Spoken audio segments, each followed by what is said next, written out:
గురుమధ్యే స్థితం విశ్వం విశ్వమధ్యే స్థితౌ గురుః గురుర్విశ్వం న చాన్యోస్తి తస్మై శ్రీ సాయి గురవే నమః. శ్రీ గురుభ్యో నమః. జీవన సత్యం సాయి తత్వం కార్యక్రమానికి స్వాగతం. వేల కోట్ల మంది జీవితంలో కనిపిస్తున్నది అది. కానీ ఈ ఆధ్యాత్మిక జీవితం అంటే మన జీవితం అని అర్థం. ఆది ఆత్మికమైనటువంటి జీవితం. ఆధ్యాత్మిక జీవితంలో అంటే మీ లైఫ్, నా లైఫ్, మన జీవితానికి సంబంధించినటువంటి విద్య, అదే బ్రహ్మ విద్య. ఆ బ్రహ్మ విద్యలో కనుక మనం నిష్ణాతులం అయినట్లయితే,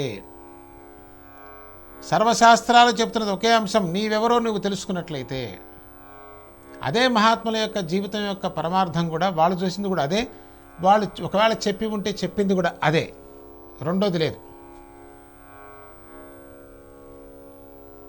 దానిని పొందటానికి ఒక 2-3 మార్గాలను మనకి ప్రవేశపెట్టారు. నిజం చెప్పాలంటే అసలు ఈ సమస్యకి కారణం ఏంటండి? దేని నుంచి మనం బయటపడాలి అంటే, నా నుంచి నేను బయటపడాలండి. I am the problem. The individual is the problem. వేరేవాడెవడు మనల్ని హింస పెట్టట్లా, మనల్ని మనమే హింస పెట్టుకుంటూ ఉన్నాం. కాస్త గమనించుకోండి. ఈ నేను నుంచి బయటపడటానికి మనం ఏం చేస్తున్నాం? ఏ యాత్రకు పోతున్నాం. ఆ యాత్రకు పోతే మాత్రం నేను నా వెంటే ఉన్నాగా. అందుకోసమే చూడండి, ఏ యాత్ర చేసినా వాడికి సుఖం లేదు, శాంతి లేదు. ఇది రాసి పెట్టుకోండి. మన జీవితంలో కనిపిస్తూ ఉందిగా, ఇంకేంటి కావాలి? ఎక్కడికే పోనివ్వండి, ఆ లైన్లలో సరిపోయా ఆ తోసుకోవటం, కొట్టుకోవటం, అదే తీసుకొని బయటపడటం. అమ్మాయి అంటాడు ఇంటికి వచ్చి. ఈ నేనుని ఎవరైతే కొంతవరకు ఆ డిస్టెన్స్ తీసుకురాగలుగుతారో అప్పుడు వాడికి సౌఖ్యం వస్తుందండి. వెళ్తే వెళ్ళవచ్చు సరదాగా, దానికేం పెద్ద విషయం ఏం కాదు, వెళ్ళచ్చు. ఎందుకంటే ఒకప్పుడు క్షేత్ర దర్శనం వేరండి, ఇప్పుడు క్షేత్ర దర్శనం వేరు. ఇందాక అనుకున్నాం కదా మనం, ఒకప్పుడు క్షేత్ర దర్శనం అంటే అసలు ఇక్కడి నుంచి అక్కడ వెళ్ళటానికి కొన్ని నెలల కాలం పట్టేది. అంత సమయం అడుగుంది అసలు ఇప్పుడు? ఏదో గోడ కొట్టిన బంతిలాగా పోవడం రావడం ఒకేసారి. అట్లా నెలల తరబడి వెళ్ళిన వ్యక్తి అక్కడ ఆ క్షేత్రంలో ఉండేవాడు, ఆ క్షేత్రంలో మహనీయుల్ని కలుసుకునేవాడు, వాళ్ళు చెప్పినటువంటి విద్యని నేర్చుకునేవాడు, తద్వారా తన జీవితాన్ని మార్చుకునేవాడు. ఒకవేళ తిరిగంటూ వస్తే తను దివ్యమైనటువంటి స్థితిలో తిరిగి వచ్చేవాడు. ఇప్పుడు ఓన్లీ షెల్స్ ఉన్నాయి అంతే. దాదాపు లైఫ్ ఏది? లైఫ్ ఏమీ లేదు. ఉన్నా మనకు అందే స్థితిలో లేదు. Maybe say that way. ఎందుకంటే we are too fast. We just go there and we come back, that's all. Overnight ఎక్కడికైనా సరే. కాబట్టి సమస్య ఎక్కడ ఉన్నది అంటే, ఏ పరిస్థితి ఎట్లా మారినా నాకు నేనే సమస్య. ఇది పచ్చి నిజం. అంటే ఎవరైనా సరే సమస్య నుంచి బయటపడాలి.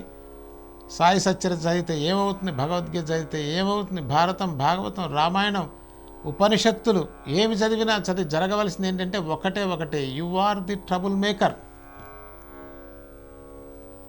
దీనికి గురువు దగ్గర సర్వస్వ శరణాగతి చేసి తీరాలి. ఎందుకంటే అది లేదనుకోండి, ఇలా చెప్తే అఫెండ్ అవుతాం. నాకు నేనెట్లా సమస్య అవుతానండి అని ప్రశ్న వస్తుంది. అందుకు గురువు దగ్గర శరణాగతి చేయనాయన అర్థం. ఎందుకంటే when you really surrender, first of all you can't listen anything. నువ్వు సరెండర్ కాకుండా ఏమి వినలేవు. ఫస్ట్ ఆఫ్ ఆల్ వినగలవా? అసలు వినటం అనేది ఇంపాసిబుల్ అండి. అక్కడ చెప్తూ ఉంటే ఇక్కడి నుంచి మొత్తం రిజెక్ట్ అవ్వటం, యాక్సెప్ట్ జరుగుతూ ఉంటుంది. ఎందుకంటే నాకు నచ్చింది నేను తీస్తుంటా, ఇష్టమైన తోసేస్తుంటా. ఇంకా నువ్వు చివరికి ఎట్లా వచ్చావు అట్లా మిగిలినావు, ఇంక నేర్చుకుందే ఉంది. So learning it self is very difficult. అందుకోసమే పూర్వకాలంలో మన ఋషులు ఒక విద్యార్థి వస్తే వచ్చాడు తెరవ కదా అని చెప్పి లాక్కుని కూర్చోబెట్టేవాడు కాదు. వాడికి ఎన్నో పరీక్షలు పెట్టి కానీ వాడి క్లాసులో కూర్చోబెట్టేవాడు కాదు. ఎందుకని? వాడికి అసలు ఆ రిసెప్టివిటీ ఉందా లేదా, ఆ సంస్కారం ఉందా లేదా, వాడు వినేటువంటి గుణం ఉందా లేదా,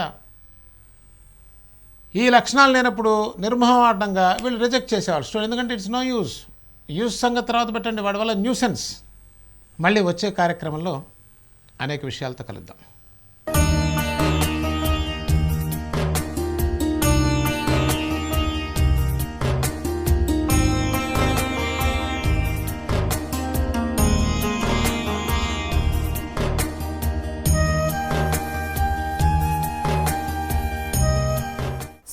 భక్తి యూట్యూబ్ ఛానల్ ని సపోర్ట్ చేయండి.